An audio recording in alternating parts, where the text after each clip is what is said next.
Good evening, I'm Adrienne Arsenault. And I'm Andrew Chang. Tonight, just weeks to the start of the Winter Olympics, a signal to Beijing. We will not be contributing to the fanfare of the Games. The U.S. will send athletes, but nobody else. What sources tell us about what Canada will do. CBC News investigates the circumstances surrounding hundreds of cases of domestic homicide and finds patterns. It is absolutely vital to our understanding of how to combat domestic violence and domestic homicide that we are able to have this kind of tracking. A clash off the field. The wild moments after a Grey Cup playoff game that police are now investigating. And Chanel gets roasted over its $1,000 advent calendar. This has to be a joke. This is a joke. Stickers? Stickers? This is The National. The United States has sliced open a deep diplomatic rift with China less than 2 months out from the start of the Beijing Olympics. And Canada is being pressured to do the same. All this developing just as we learn that Canada's ambassador to China is leaving the post. So here's today's bombshell. The White House said no diplomats or any U.S. officials will be sent to the Games. Their athletes will still compete, but there's no doubt that this is meant to be a slap in the face to China's global prestige. The White House press secretary cited what she called China's ongoing genocide and crimes against humanity. So today's move leaves an open question for other Western nations, including Canada, a country that has its own pointed issues with China's strong-arm tactics. David Cochran is following that tonight. United States of America. It's an athletic show of force whenever the U.S. team enters the Olympic Games. Now, a diplomatic show of force, as U.S. officials say they will boycott the next ones. We will not be contributing to the fanfare of the Games. U.S. diplomatic or official representation would treat these games as business as usual. The athletes will still go, the politicians and diplomats will not, provoking a strong reaction from Beijing. The Chinese Foreign Ministry called the boycott grandstanding and a defilement of the Olympic spirit before vowing countermeasures. We have been having conversations with partners and allies around the world about the Beijing Olympics. The Prime Minister confirmed last month Canada was considering a diplomatic boycott, a move the opposition parties support.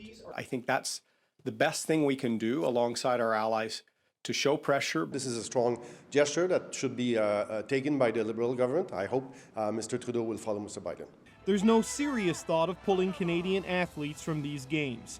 Canada last did that in 1980 when Western nations boycotted the Moscow Olympics to protest the Soviet Union's invasion of Afghanistan. But a diplomatic and political boycott is still an option to protest China's treatment of the Uyghur Muslim minority and the arbitrary detention of Michael Kovrig and Michael Spavor. So far, a decision hasn't been made. We are, of course, very preoccupied with the violations of human rights in China. It's not a decision that we're going to take lightly. So, David, when do we know what Canada's going to do? Well, you know, this move by the U.S. is going to give this some urgency and momentum, but even so, Canadian officials say they don't want to act too quickly and they don't want to act alone. And if you look at the Spavor and Kovrig situation, Canada focused on building a coalition of like-minded countries to increase the pressure on China. And sources tell me that's the approach here. Work with your allies so that if you do take this step, it's done in significant numbers. And on that point, watch two events this week for signs of what may happen. The Summit for Democracy that President Biden is hosting and a meeting of G7 foreign ministers. We might see something out of those. Okay, strength in numbers, it seems. We'll be watching. Thank you, David. David Cochran in Ottawa. You're welcome. Thanks. As we mentioned, Canada's ambassador to China says he will be stepping down at the end of the month. So December 31st will be Dominic Barton's last day after 2 years on the job. In a statement, Barton says his decision comes after achieving his top priority, helping secure the release of Michael Kovrig and Michael Spavor, two Canadians who spent more than 2 years in Chinese custody. Prime Minister Trudeau released his own statement today thanking Barton for his work. Well, after scientists identified the Omicron variant, many Canadian travelers got stuck in the uncertainty of the sudden government response. Ellen Morrow shows us the difficult situations they are now navigating when finally arriving here at home. Chris Rigby was in Botswana when his way home became way more complicated. He's still stuck in a Toronto quarantine hotel despite testing negative for COVID days ago. There doesn't seem like there's anyone logistically that's taking charge or that's been put in charge to kind of take care of, of the guests in the hotel. Canada's public health agency is overseeing the quarantine of Canadians returning from 10 African countries. They must now stay at a designated facility until they receive a negative COVID test. Then they can leave the hotel and self-isolate for the remaining 14 days. But while the government is paying for the rooms, those at the hotels describe confinement without clarity. Financially, physically draining, mentally draining. Sarah Masad was visiting her grandma in Cairo. It took 30 hours between getting negative results and Masad being allowed to leave the hotel. Honestly, at every single step, it felt like this was the worst part, but then there was another step that was worse.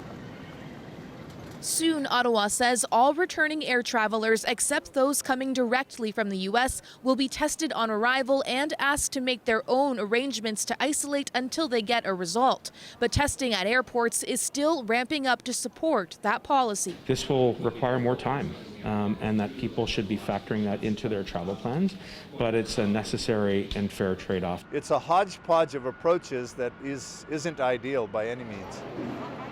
Instead, the government should shorten the 72-hour testing window before people fly to Canada, says this epidemiologist. And adopt a more universal strategy towards testing.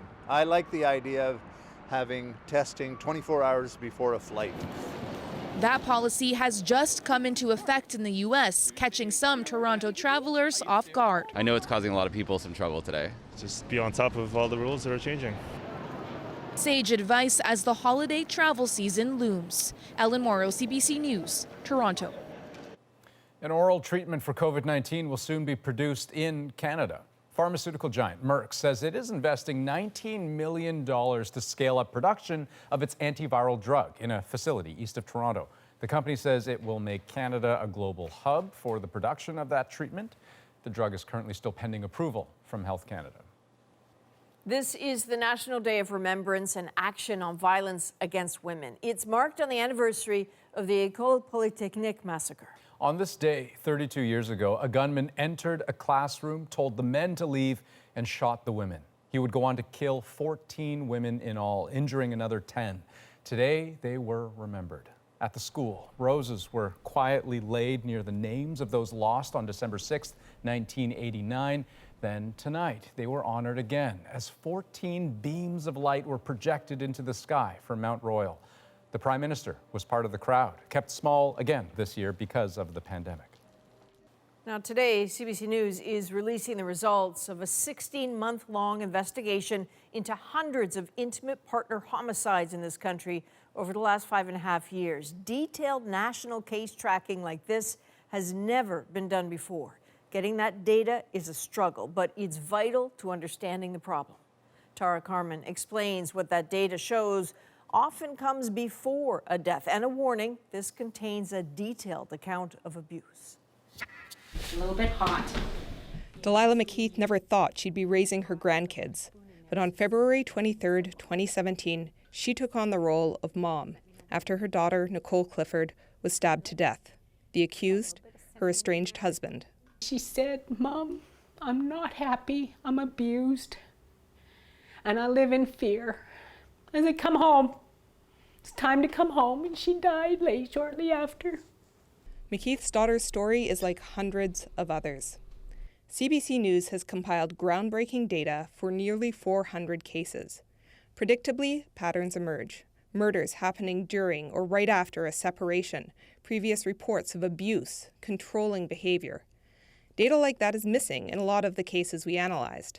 But CBC News found at least one of those factors in more than a third of cases, like Nicole Clifford's. Huge, huge. Stalking her while she's staying here, staring over her as she's sleeping. Stuff like that. Creepy, creepy, creepy stuff like that. A judge can order an abuser to stay away from their partner. And for some people, that will work.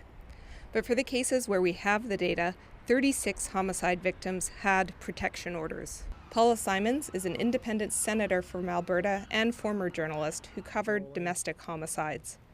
She says this is the first time she's seen detailed data nationwide. It is absolutely vital to our understanding of how to combat domestic violence and domestic homicide that we are able to have this kind of tracking. For McKeith, her former son-in-law's trial starts next summer. Until then, she keeps Nicole's memory alive for her grandkids. I feel that her ashes belong to her children. Because as far as I am concerned, the day that she stopped breathing, everything belongs to those kids. That is their mother. She belongs to them. So Tara, quite clearly the team has assembled a lot of data here, but also it seems there's some important information missing here. Yes, Adrienne, a lot of the information we need about a couple's relationship or any previous court involvement comes from court documents. And right now we only have those for about half of the cases that we're dealing with. And there's a couple of reasons for that. Some cases like murder-suicides, for example, don't go to court. And in others, the police didn't give us the names of victims or accused to even search for those records. There are about 60 instances where we couldn't determine a victim's identity through police information. So this means most of our findings likely understate the real trends and that CBC News has a lot more digging to do. And we know you will keep doing it. Tara, thank you very much for this. There is much more to come on this important topic tonight, including a look at what can be done to help those in need and prevent future violence. Kids need to know that it's not normal to receive 100 text messages a day from the person that loves them. So a little later, the push to help everyone better understand red flags when they see them.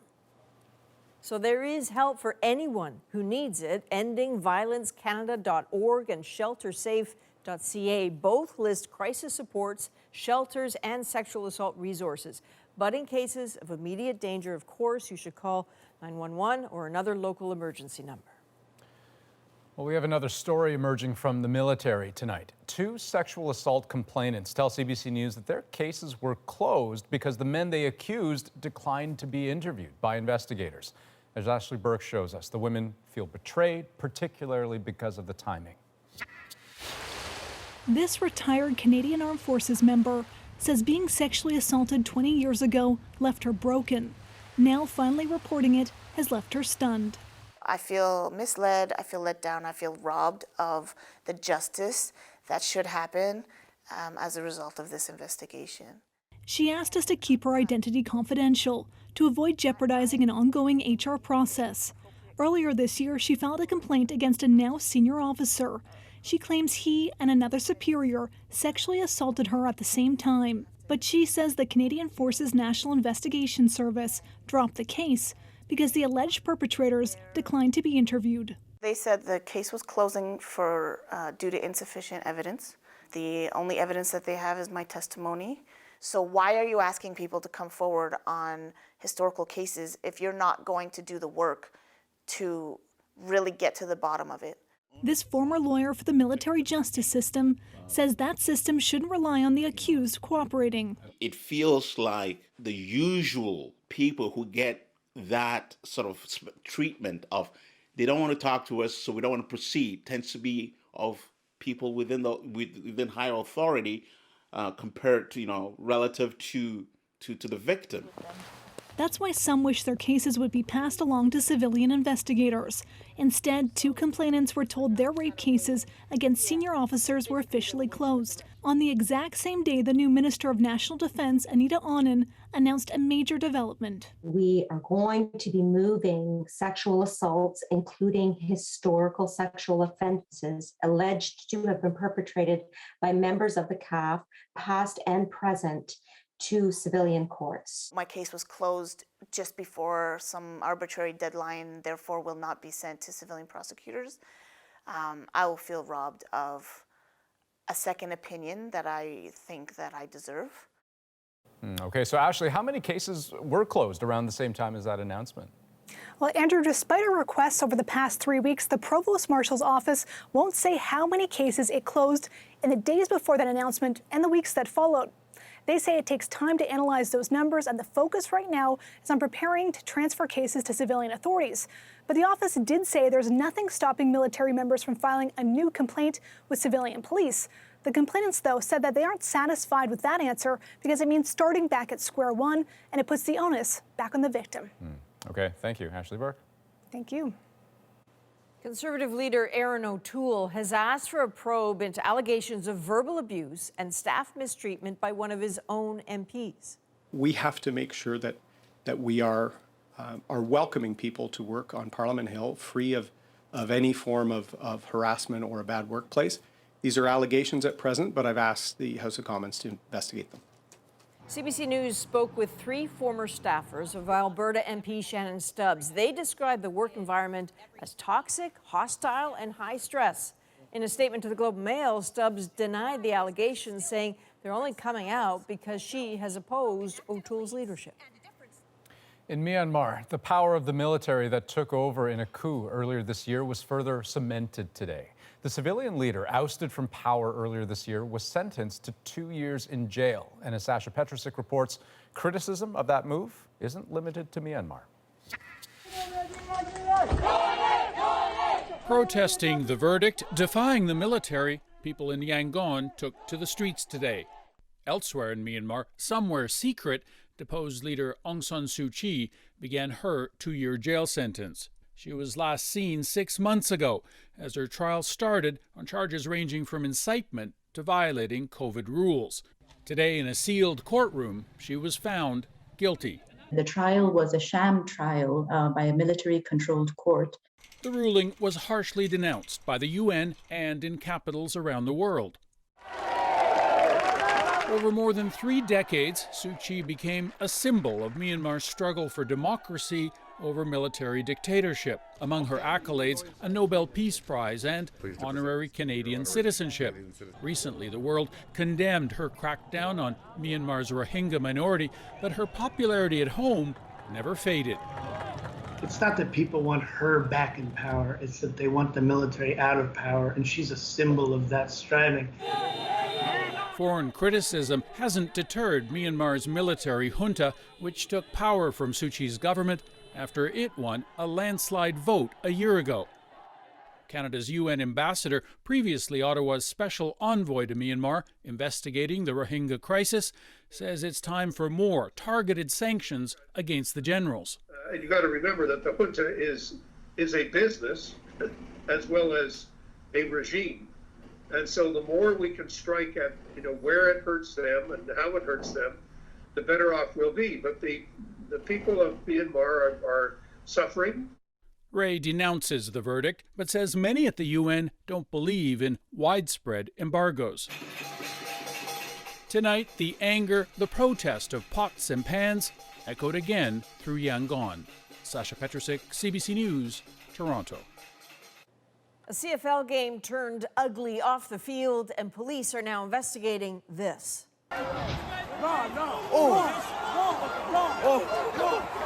Coming up, the fallout for fans and players. Should we handle it better? Probably. Plus, provinces are expanding access to 3rd doses of the COVID vaccine. Will businesses require it? Today, that's 2 shots, and at some point in the future, it might be 3. And when that occurs, we'll require that. And this has to be a joke. This is a joke. Stickers? Chanel releases an expensive advent calendar, and it's trending on TikTok for all the wrong reasons. This is absolutely a lesson in brand strategy and how you speak to a Gen Z audience. We're back in 2.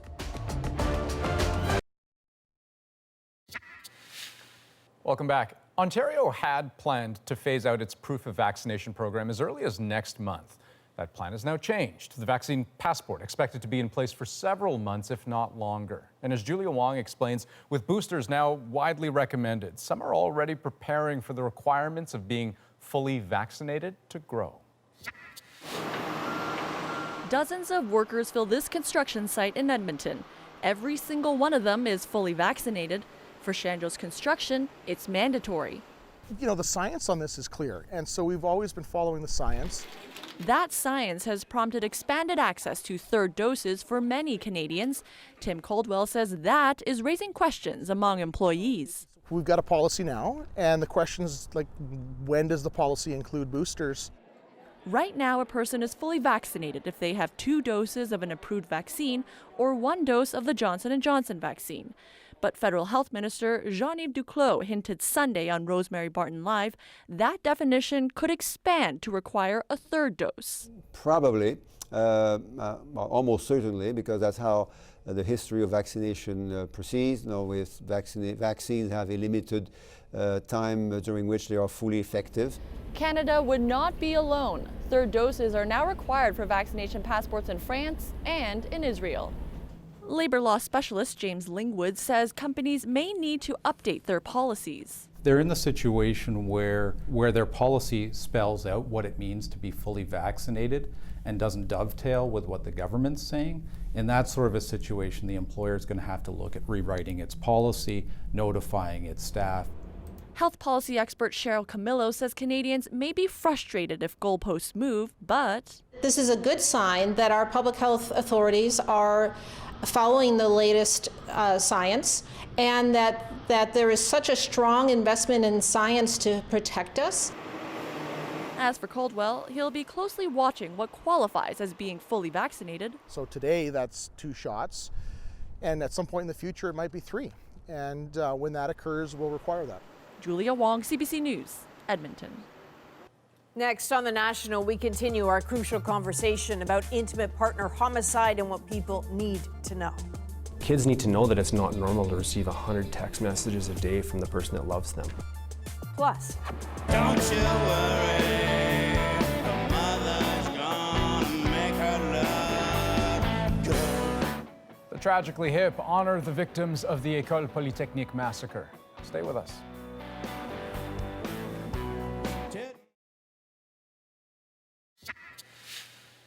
welcome back. As we laid out a little earlier, CBC News has been compiling data for more than a year now on Canadian cases of intimate partner homicide. That data is giving us a detailed national view of these deadly relationships for the very first time.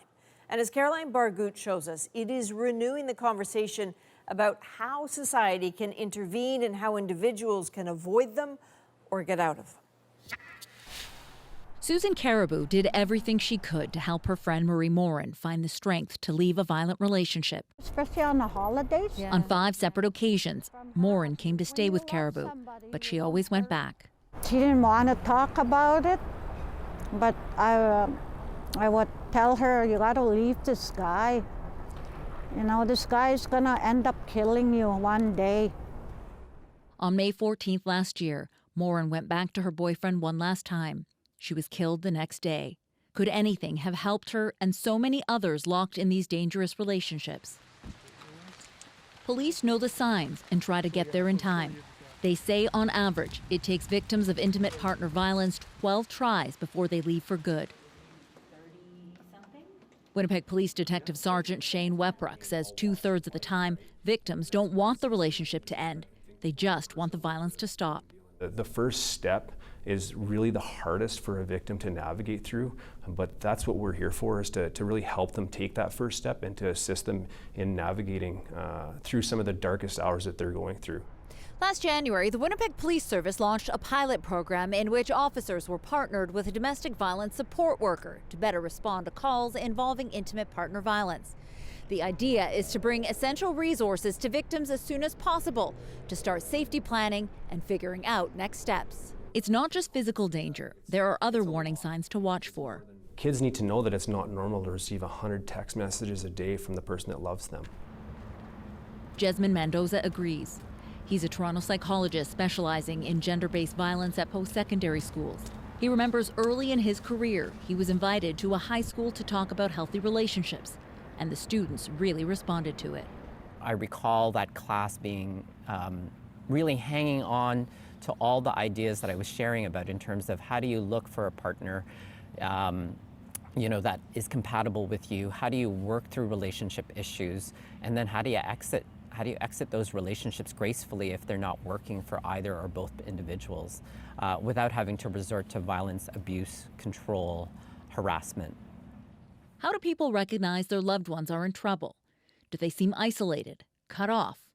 Are they fearful or acting differently?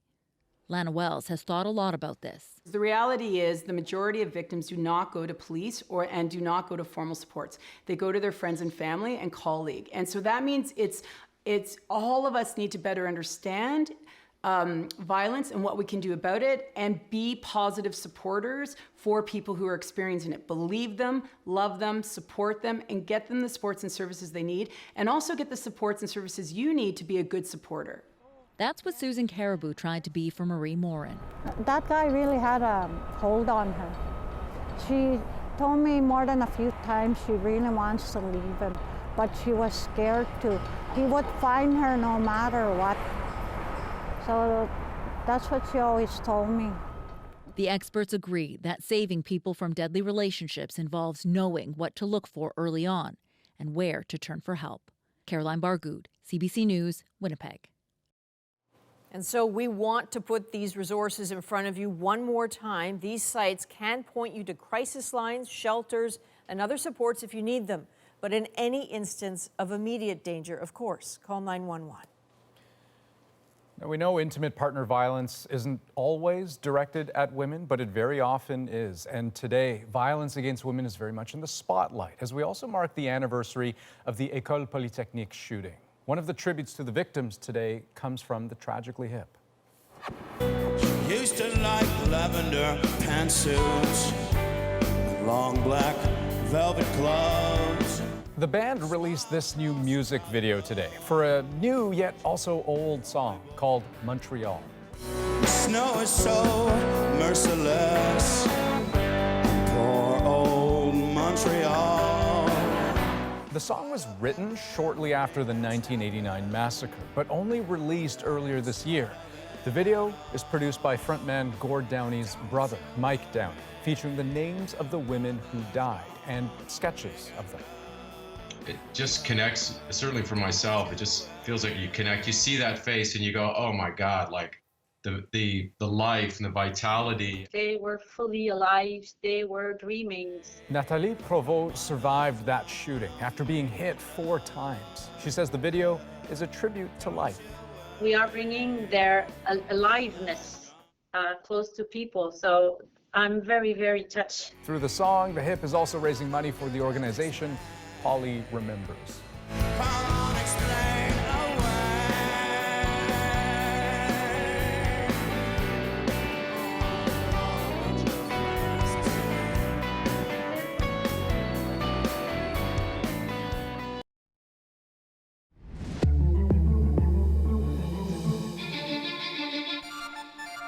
Welcome back. Here at the National and at CBC News, we have pledged to cover the enduring and escalating effects of climate change. Tonight, we take you to Kenya, where the domino effect of extreme weather is forcing people to change how they have lived for decades. In a special report, Margaret Evans shows us what it means to live on the front lines of our changing planet. There is, on the edges of Kenya's Lake Nakuru, an eerie new world taking shape.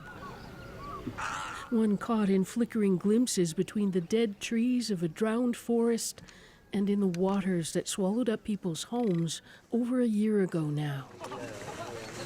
Jane Wanjiru is taking us to see what's left of hers. We thought it was just to come, and then after 6 months or 3 months, the water will go back. But it didn't, sinking her dreams.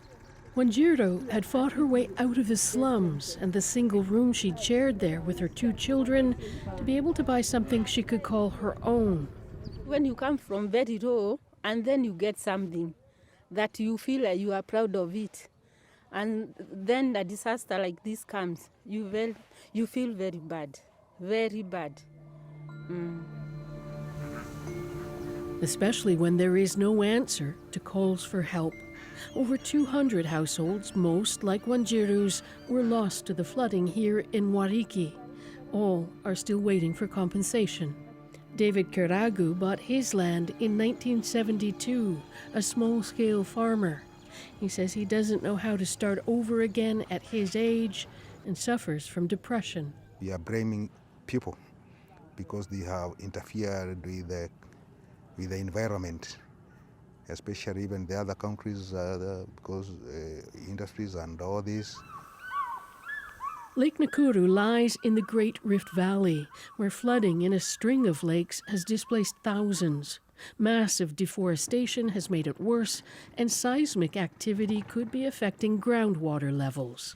But most scientists agree climate change is an amplifier.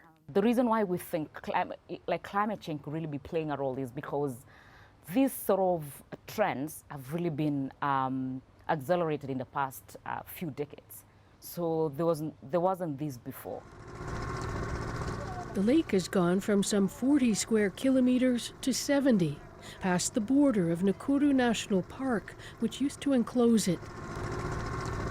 Lines now blurred over who can fish where, and drawing unemployed youth desperate for a living. What some officials at the county level have told us they'd like to see is for the government to come in and buy the land, even though it's underwater, as a way of compensating people who've lost their homes, and then to give the land to the national park, which is also under enormous pressure from the expansion of the lake. Safari roads around it have been washed out, and available habitat for wild animals has shrunk, pushing them closer to human settlements. Flamingos on the lake still offer a picture of seemingly infinite beauty, but what lies beneath is turning deadly. Nakuru used to draw 1 million flamingos a year, but far fewer now. The salinity of the lake diluted, and so too the algae the flamingos feed on. As for the fish those young men are trying to catch, they're showing high levels of chemicals. For Kenya, climate change is a house of cards, and it hasn't stopped tumbling yet.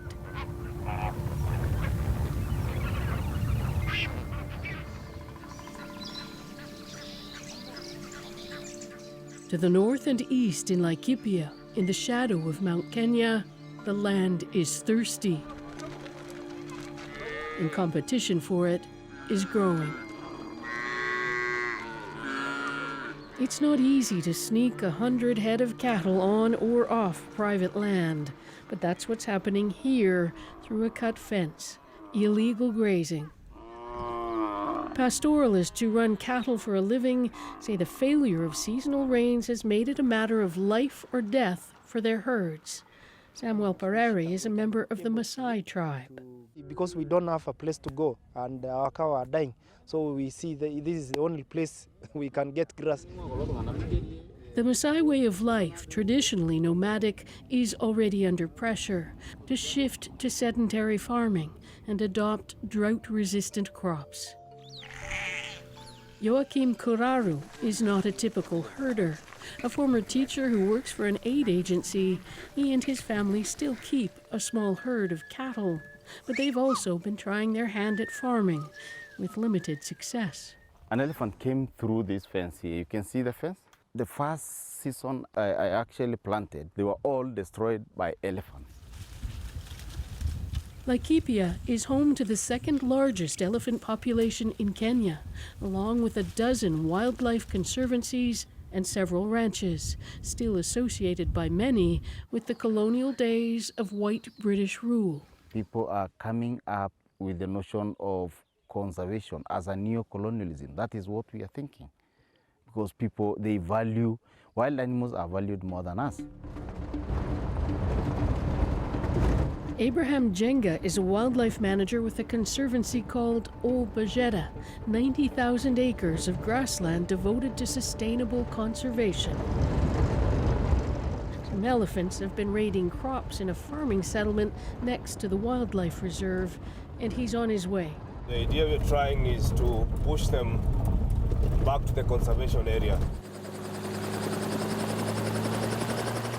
They've decided to bring in a helicopter, But even then, it's a challenge. At one point, an elephant seems to be trying to charge it. The helicopter lands to pick up Jenga, who fire blanks into the air. In the end, they only manage to redirect 2. It can be distressing to watch, but Jenga says it's for their own protection. Actually, human-wildlife conflict is becoming even a bigger challenge now, seemingly even more than poaching, because we don't want people to retaliate. The Conservancy sits right at the equator on Mount Kenya's western side. It boasts the so-called Big Five animals on its safaris and turns those tourist dollars back into conservation and, it says, into community jobs. But the growth in farming all around is threatening already endangered species. We are losing the wildlife migration routes and the corridors as well. Even the dispersal areas that we used to have to the south, now most of these parts, they are all settled. Add to the mix the pastoralists fleeing drought, demanding access to Conservancy watering holes and pastures, sometimes just taking it, and the gathering storm on the horizon becomes clear. The one thing uniting them is the same thing driving them: fear. To change cultures and ways of life, to anticipate and adapt to the extremes of climate change is an enormous task for any country, and Kenya is already facing battle on more than one front. On the ground, it feels like it's fighting it alone. Margaret Evans, CBC News, Kenya. Next on the National, Chanel decided to capitalize on the rising popularity of luxury advent calendars. Am I crazy? Absolutely. But I've never seen a Chanel advent calendar, so let's see if it's worth the hype. Well, now it's trending for all the wrong reasons. Plus,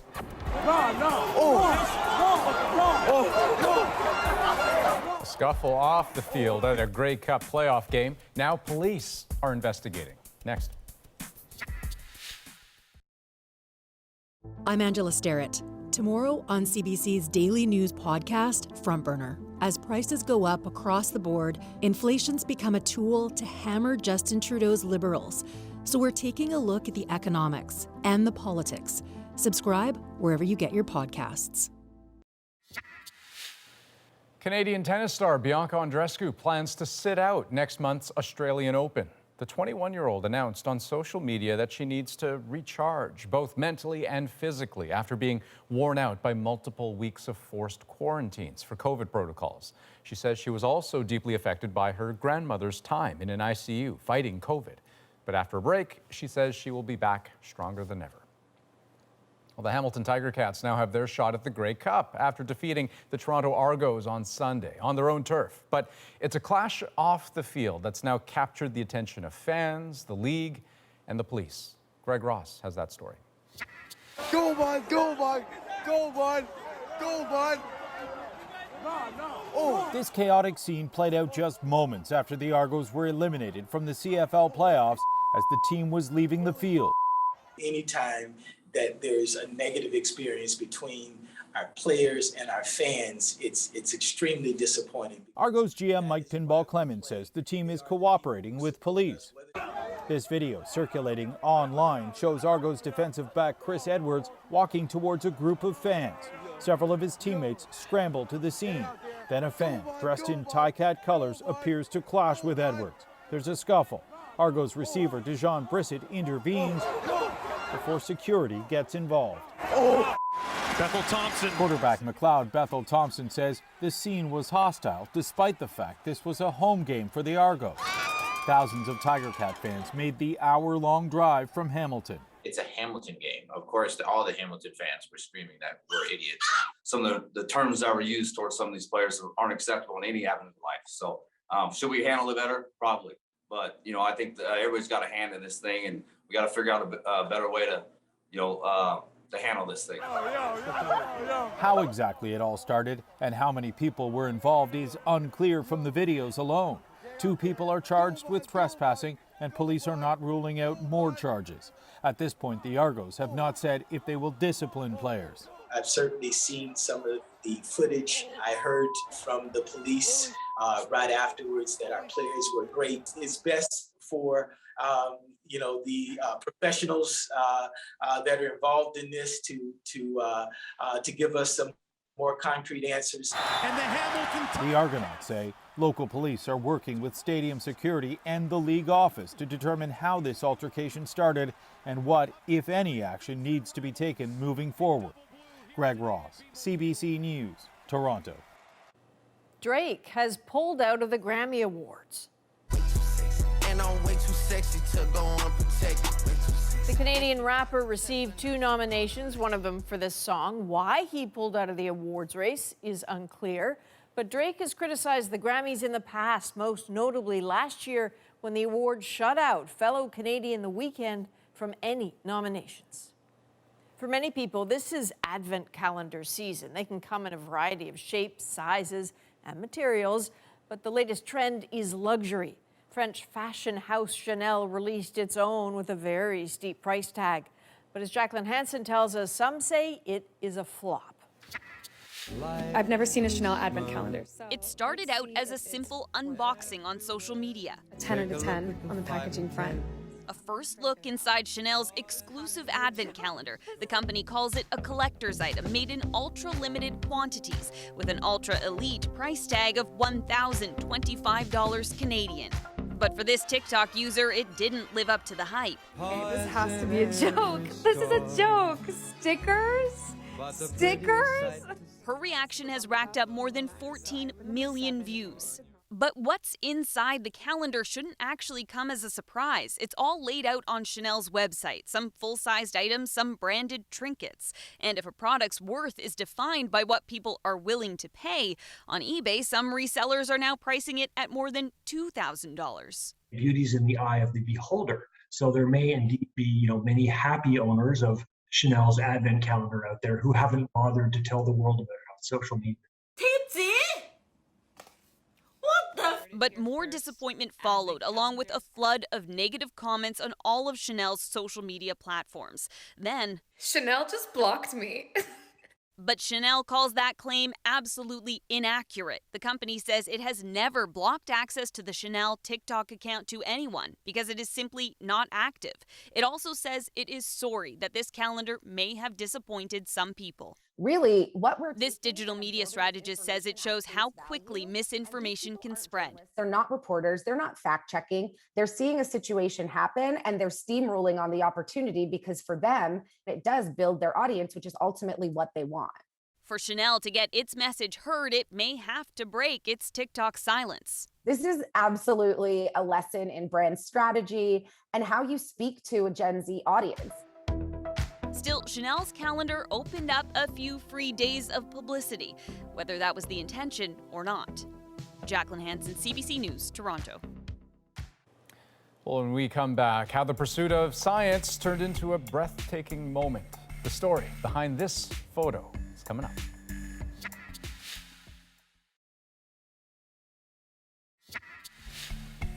You know what? Let's call this photo Somewhere Over the Rainbow. This is officially an award-winning photo captured by a New Brunswick whale researcher while just doing her job.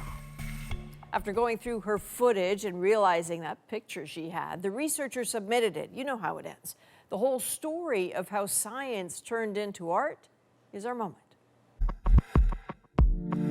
I was very surprised. I was like, oh, wow, this is really cool because it's just one of those photos. It's not like we were trying to get a pretty photo of the whale. We were trying to collect data for science. But this one just kind of lined up perfectly and the timing was just right so that when the whale exhaled, the vapor from its blow reflected the sunlight and created this rainbow. That's what inspired me to submit it. I saw an email come in that said, NSERC Science Exposed ... And I was like, what's this? And it said, you are a winner. And I was just like blown away. So our lab conducts research in the field from a research vessel.